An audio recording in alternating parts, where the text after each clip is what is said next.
Earlier this year, Washington Post technology columnist Jeffrey Fowler tested ChatGPT Health using approximately 10 years of Apple Watch and medical information.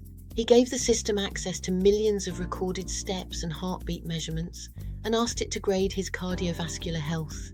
It initially gave him an F. His actual doctor disagreed. The specialist reviewed the data and found the conclusions were not supported. Cardiologist Eric Topol reviewed the analysis and described its conclusions as baseless. Fowler then repeated similar questions. The assessment reportedly moved between an F and a B. ChatGPT sometimes failed to use relevant medical information that was available to it, and sometimes forgot basic contextual details. OpenAI said it could not reproduce the extreme variation and explained that the system might weigh large connected datasets differently between conversations. This was one journalist's experiment. It does not establish that every ChatGPT Health response is unreliable, but it exposes a serious systems problem. Medical records may be incomplete. Medication lists may remain in a record after someone has stopped taking the medication. Wearable devices produce estimates, not necessarily clinical measurements. Different devices may calculate the same type of measurement differently, and the relevance of a number can depend on age, medical history, symptoms, medication, and circumstances that may not be recorded. OpenAI itself warns that connected information may be incomplete or out of date and tells users to check important details against the original source. An AI can still take uncertain inputs and turn them into a very clear story. That is the risk we face when using these digital health systems. Not merely that information might be missing, but that the answer may sound far more certain than the underlying information deserves. So what about the testing protocols OpenAI has implemented? OpenAI has tested its models extensively, but tested does not mean infallible. OpenAI created an evaluation called Health Bench. It contains 5,000 simulated health conversations and 48,562 individual assessment criteria developed with 262 physicians who have practiced across 60 countries. The evaluation examines areas such as accuracy, communication, uncertainty, context gathering, and appropriate emergency escalation. This is considerably more rigorous than simply asking whether an AI can pass a medical examination. But HealthBench also has limitations. Its conversations were produced through a mixture of synthetic generation and human adversarial testing. The responses are assessed using physician-written criteria, but the main grader is another AI model. And any benchmark measures performance under selected test conditions. It cannot recreate every combination of incomplete records, unusual symptoms, changing circumstances, poor quality wearable data, emotional distress, and misunderstood questions. It also cannot recreate every frightened person making a decision alone at 2 a.m. This does not make HealthBench meaningless. It means that strong benchmark performance is evidence of capability. It is not proof that every answer given to every user in the real world will be safe. That distinction became particularly important during the launch briefing. According to reporting from The Verge, an OpenAI executive said its models were capable of reasoning at levels better than clinician level. When asked to explain that claim, another OpenAI health leader tempered it and pointed instead to individual studies suggesting performance in that direction. Better than a clinician is an exceptionally strong phrase. But a clinician is not simply a medical question answering system. A clinician can examine the patient, request further tests, consider competing explanations, notice deterioration, document the decision, carry professional duties, and remain accountable for what happens next. A benchmark score does not inherit those responsibilities. The next issue is not only whether the answer is accurate, it is what happens to the information used to produce it.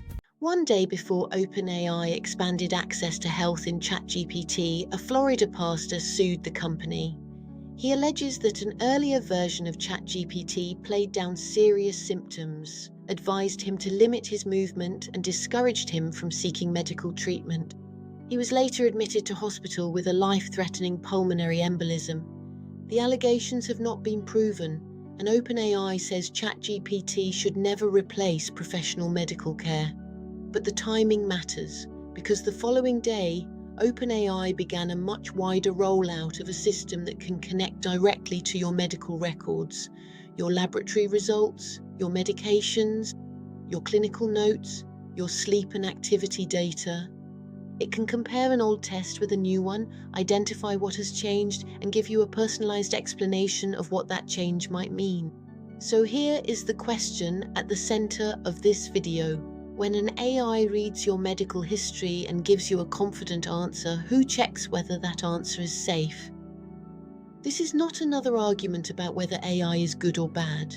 It is about the line between explaining medical information and making a medical judgment. And there are three specific places where that line can fail: the information going in, the interpretation coming out, and what happens when somebody may need urgent human help. The feature is officially called Health in ChatGPT. It is rolling out gradually to eligible adults in the United States through the web and iOS versions of ChatGPT. For now, that means the connected medical record feature is not available to most viewers in the United Kingdom, but the accountability issue is much wider than one country. Eligible users can choose to connect Apple Health, supported medical provider portals, One Medical and Function Health. Once connected, ChatGPT can help someone understand unfamiliar language in a medical report.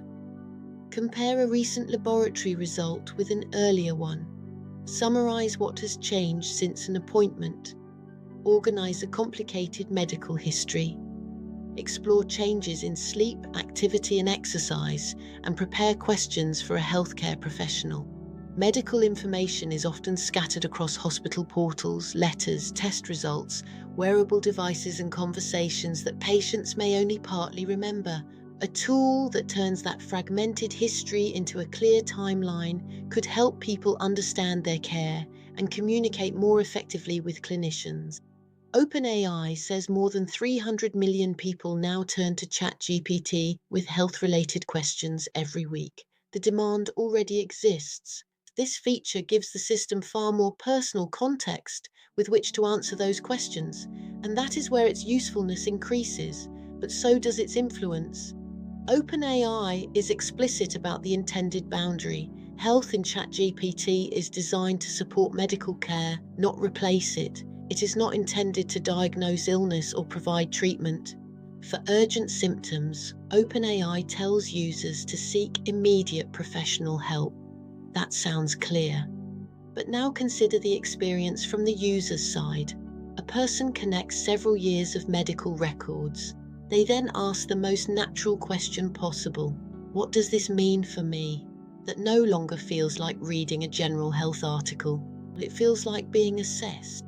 The response may contain a warning that it is not medical advice, but the rest of the answer may still be lengthy, detailed, personal, and expressed with considerable confidence. The disclaimer says this is not diagnosis or treatment. The experience says the system has reviewed your personal history and is explaining what your results could mean. For an ordinary person, particularly someone who is frightened or unwell, the boundary between those two things may be extremely difficult to see. A disclaimer does not automatically cancel the authority created by a personalized answer. And personalization creates another problem. More information does not necessarily produce a more reliable conclusion. OpenAI says connected medical records, Apple Health information, and conversations using that information are not used to train its foundation models or target advertising. It says ChatGPT conversations are encrypted in storage and during transmission, with additional encryption protections for connected health information.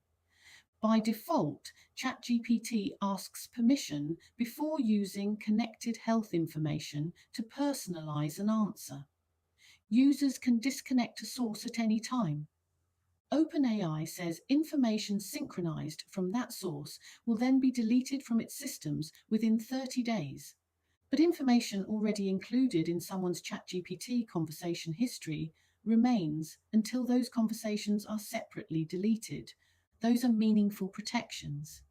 But a consumer AI application is not automatically operating under exactly the same legal framework as a hospital, doctor, or health insurer.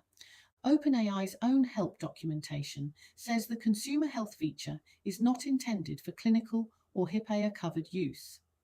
The United States Department of Health and Human Services also explains that when health information is sent at the individual's direction to an application that is neither a HIPAA-covered organization nor its business associate, that information is no longer protected by the HIPAA rules in the same way. That does not mean the information has no protection. OpenAI has made specific privacy commitments, and other consumer privacy laws may apply. It means users should not assume that every piece of health information is covered by one universal medical privacy law wherever it goes. Privacy is also about more than whether data is used for advertising.